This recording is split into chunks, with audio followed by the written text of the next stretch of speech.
Hi, my name is Lynette, and this is All Things Development. Today, we're going to be talking about Somalia.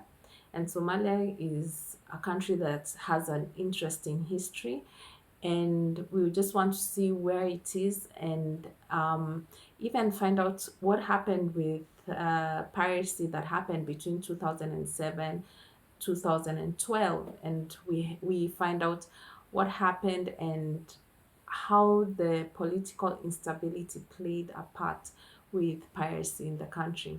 So Somalia is a country that's at the tip of the Horn of Africa. It actually forms a seven, and the capital city is Mogadishu. So what you may not know about Somalia is that the northern part of Somalia is Somaliland, and Somaliland have actually, said that we are different, we are sovereign, we have our own currency, we have our own flag. Actually, Somaliland is very different from Somalia because the systems actually work. They got their independence from Somalia in 1991, and they declared themselves as a sovereign nation, and trade is vibrant, and they've done so much. It's actually laudable because they've done so much without international aid.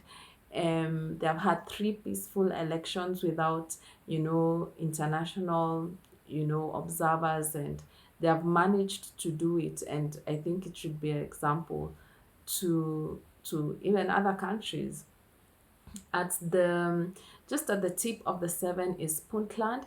It's also a place that has said, you know what, we also feel independent. They are not as independent as Somaliland with their own currency, and but they recognize themselves as a region, federal region, and they're like, we are also independent of Somalia.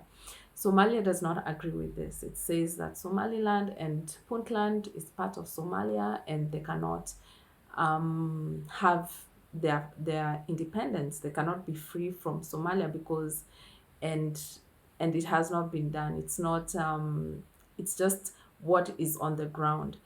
And it's actually a bit tricky because even today, as we know today, and Somaliland does quite some trading of livestock to UAE and Saudi.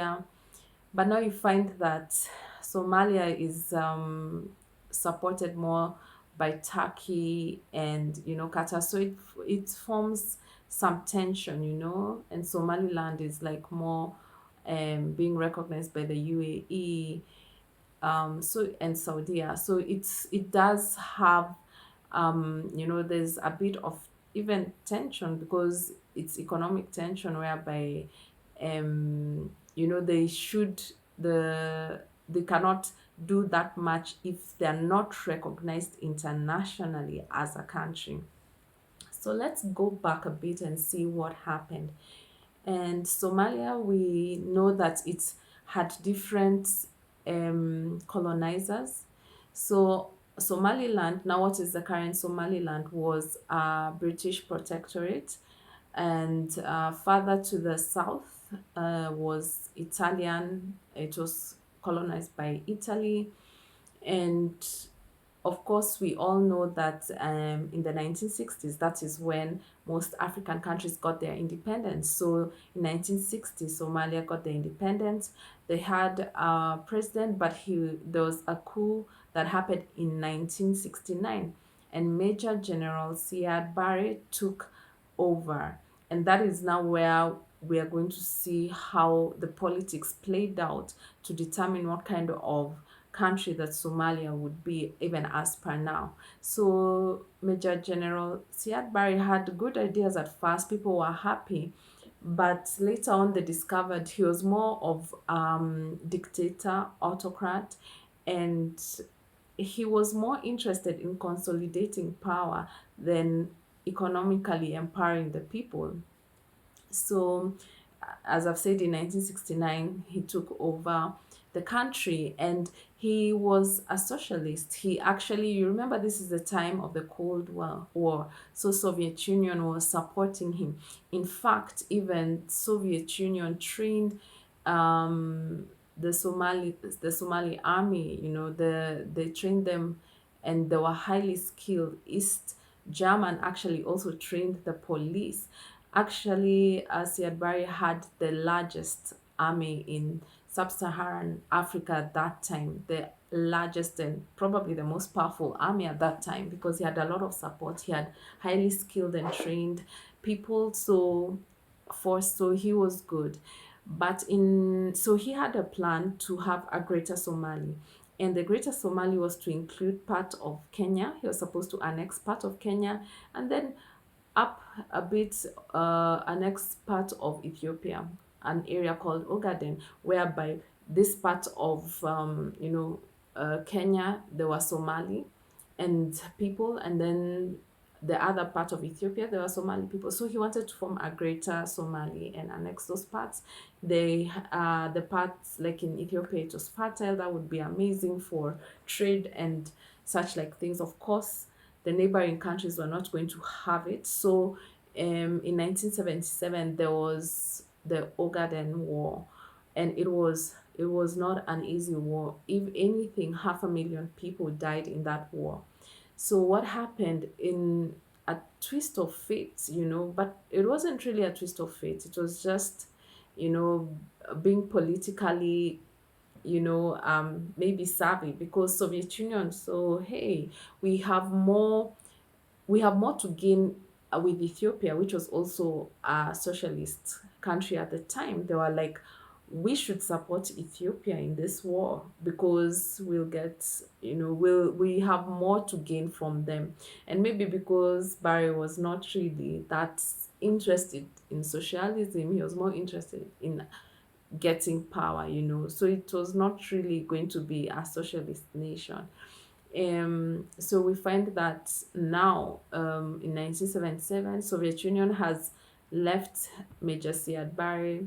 There, Germany have left them also. They have moved to Ethiopia. They are giving the army aid. They are providing, everything, the personnel and everything.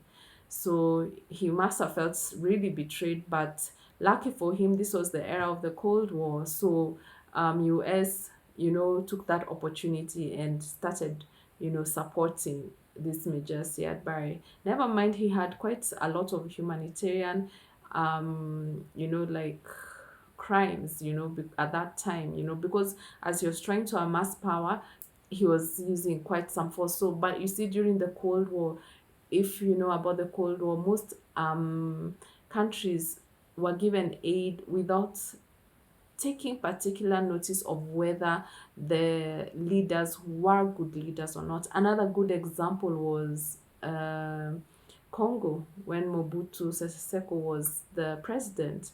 He was given aid, but he was running down the country, and he was using the aid for his personal goods. So that happened, and now, because Soviet Union and Germany had joined Ethiopia, they won that battle. So by the time the battle, it was an 8-month war. By the time the battle was done, the Somali army was super weakened. People were disgruntled. There was no money. There was no food. Of course, everything had been redirected to the war. People were not happy with their president, and in 1988, there was a treaty between Ethiopia and Somalia, and saying, okay, fine, we accept that it's not our area. We accept that we were defeated, and we can now sign a treaty to move forward. So still, the people are not happy, and in 1991, Siad Barre was ousted, but not before he bombed Mogadishu, in a retaliation kind of style, and he ruined a lot of infrastructure there. So once he left, there was a power vacuum that was created. Yeah, this marks now 1991 marks the beginning of the civil war in Somalia.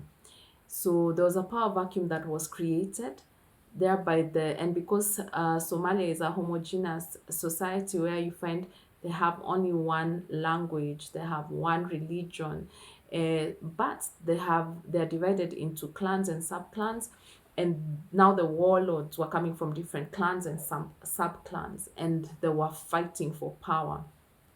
And during this time there was a famine, and because of the power fight. Now remember when Major General Siad Barre was ousted, a lot of the artillery he had acquired from the Soviet Union, Germany, the US, was stolen. So what that meant was that the local people were weaponized. They had arms, and the warlords had arms also. So when the clans would fight and they fight each other, it would there was no end to that. So because of that, when the UN troops would bring aid, because there was a famine in 1991, 92, 93, when they brought aid, the aid would not reach the people. It would be taken by the warlords, and they'd use that as leverage for support and to feed their armies. So people were dying. The starvation was really bad in Somalia, and the international community, US, decided to send peace troops. And actually that really did help, because they even used local people to show them, how to, that was even the UN, to show them how to distribute the food and where to distribute the food. But after that stayed a bit, like in 1993, they said, hey, we can take out the warlord who's causing much of the mayhem. It was The warlord was called Mohammed Aiden, and the Americans said, we are going to fight and oust this warlord.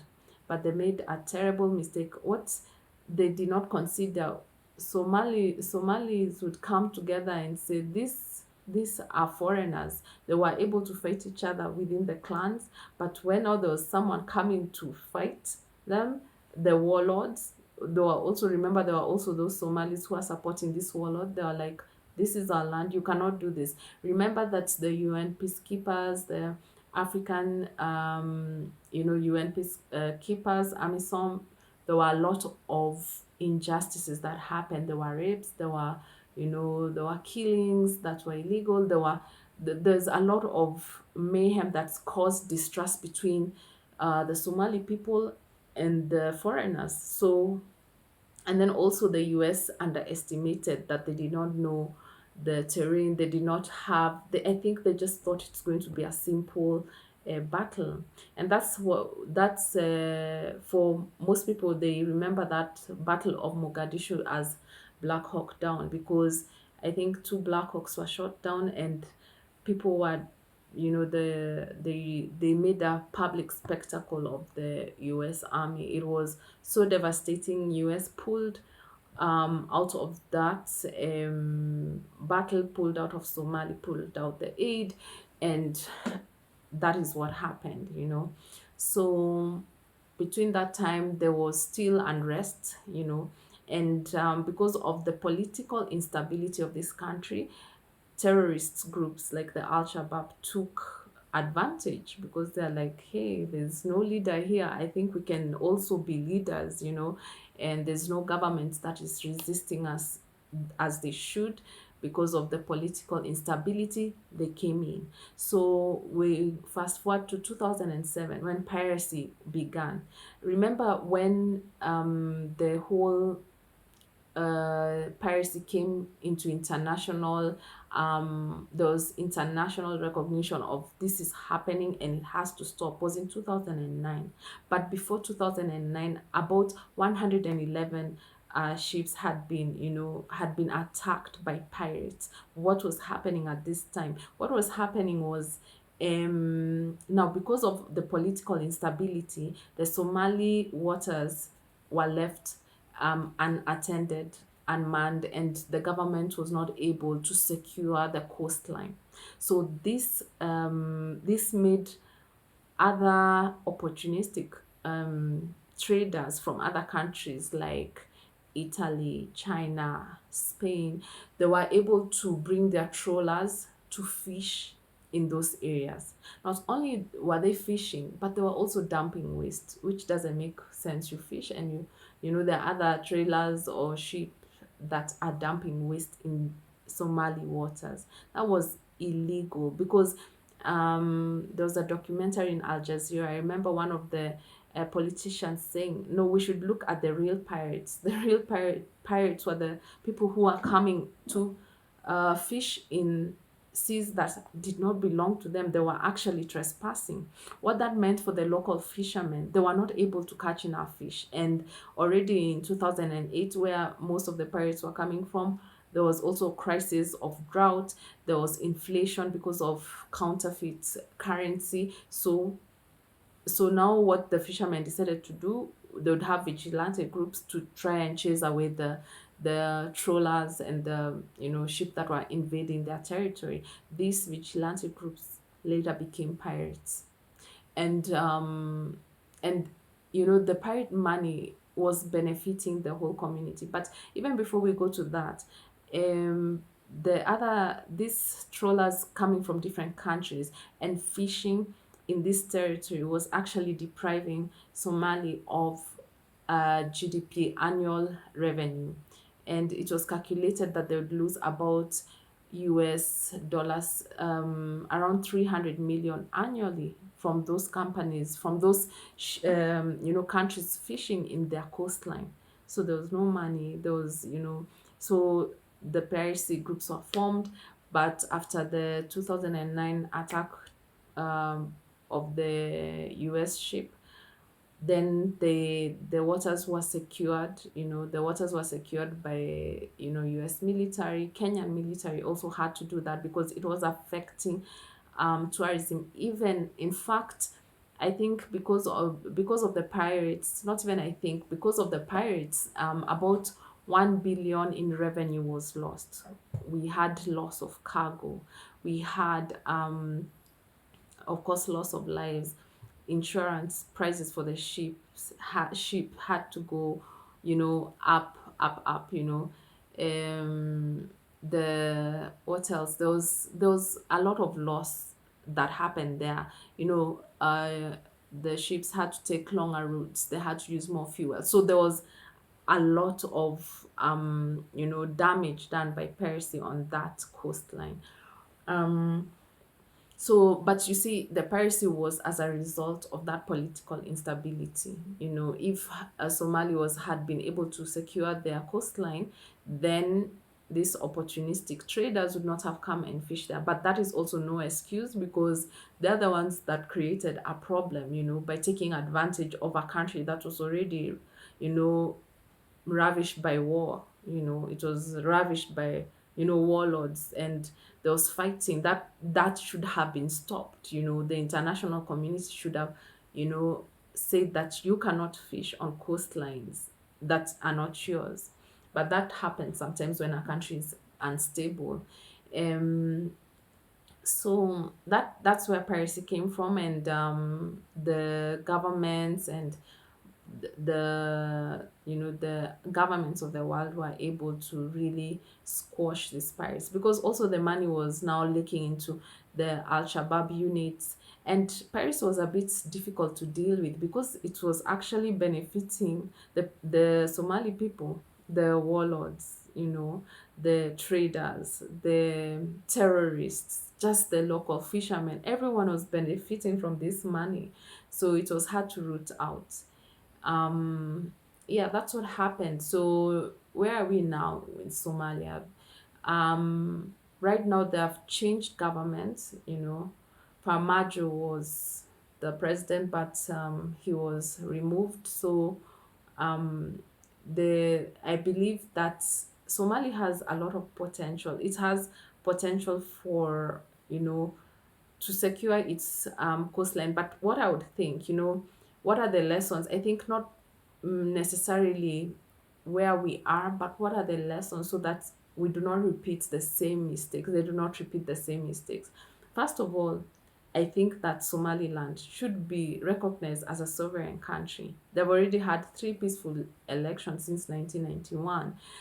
They're able to run their country with minimum aid and that cannot be said for any country. That is super impressive, you know. And they've been able to, not that they did not have conflict, they were able to resolve it using the clans, you know. The clans were able to resolve conflicts, and that's how they have had peace for that long. Um, One of the things that the international community should not do is to disarm, first of all, the warlords by force. You know, it has to be by tact, it has to be by reason, because what happens when you disarm one warlord, you empower the other. So it it has like a counter negative effect. Using local communities, using the local people to be able to even tell them who the terrorists are, because the local people are not really happy with the Al Shabaab, but they know who they are. So if you do not work like the Battle of Mogadishu that happened in 1994, if you just have military intervention, and you know, it will have a counter effect. It's better to use the communities there, the clan systems that are already there, strengthen them, you know, and let them, let's just offer the support rather than just coming with, you know, we have the solution of Somalia's problem, which I don't think anyone has one single solution. It has to be because it's a complex situation, it has to be different solutions that are able to make Somali move ahead. So even the, and also just working with the system, because like Somali has really first of all, it has the most camels in the world, and they have a really vibrant export, livestock export market in the Middle East. They're able to export their livestock to the UAE, Saudi, and that really helps with their GDP. You know, like also international community should be careful not just to give wanton aid, you know, unplanned aid, because like for the famine, like that's emergency relief, but that only forms 10% of the food they need. It's better to strengthen local communities, agriculture within the communities, offer sanitation, proper hospitals, so that when people get sick, they have the adequate medication. It's strengthening the systems that are already there. That actually makes sense. So yeah, basically that is what, you know, where we are with Somali. Also, their system works quite differently. Over the years, what they did, it wasn't electoral vote. It was more of the clans would come, choose delegates, and the delegates will choose the lawmakers. The lawmakers will choose the president. So you have to work with the systems already there, and not just come and say, we have a foreign solution that you do not know about. And, you know, that does not work at all. Yeah, so that's Somalia. And yeah, I'll see you next time as we look at the next African country and see what happened, where, you know, what happened and where we are. A lot of things have to do with, in Africa, it's usually development based, but economy is so important. If, and also corruption, you know, those are the two killers of African leaders. They do not have proper economic strategies, um or they take wanton loans and cannot pay the loans. Like for Somali, in the 80s, when Major Siad Barre was still there, can you believe they were paying 80% of their export earnings to pay off these loans, these SAP loans? Of course, there was nothing left. There was nothing for healthcare, nothing for education. Um, there are no salaries to pay. Of course, people will be disgruntled. Of course, it will leave vacuums of whereby people are like, you know, maybe we should be terrorists. Maybe we should have a splinter government. So those things are really important. People, economic policies and putting them in place, and then reducing corruption, is the way forward for African countries. Just the wrong economic strategy can actually just push a country completely down, and each country is different. That's another thing. This thing of one size fits all does not work. It doesn't even work in, someone's personal life. How will it work for a whole country? Each community, each country, each territory and region is different. You have to go in there as the development people have to go in there, and they have to be willing and humble enough to learn. And then after that, they're able to implement what they are brought, and also implement what the local people want, because that is the most important thing. That is what development is. It's not necessarily saying we know we have the better way of doing things. It's more like, okay, where can we help you? Where can we support you? Do you think we can change things here to, module to something that can work and that is more suitable for you? So that is where, and also now finding ways of, dealing with corruption in Africa, transparency is very, but that still goes down to the leaders you choose. So even as people approach elections in whatever countries, it's better not to look at populist leaders because they can give you all the right lingo, but when it comes to the work, you just need someone who's very economic savvy, knows how to get the best loans at the best rates, knows to how to maximize on the manufacturing industry and things like this. Yeah. So let's continue. And if you like my channel, if you have learned something, if you want to comment, um, just type away and I'll get back to you. All right.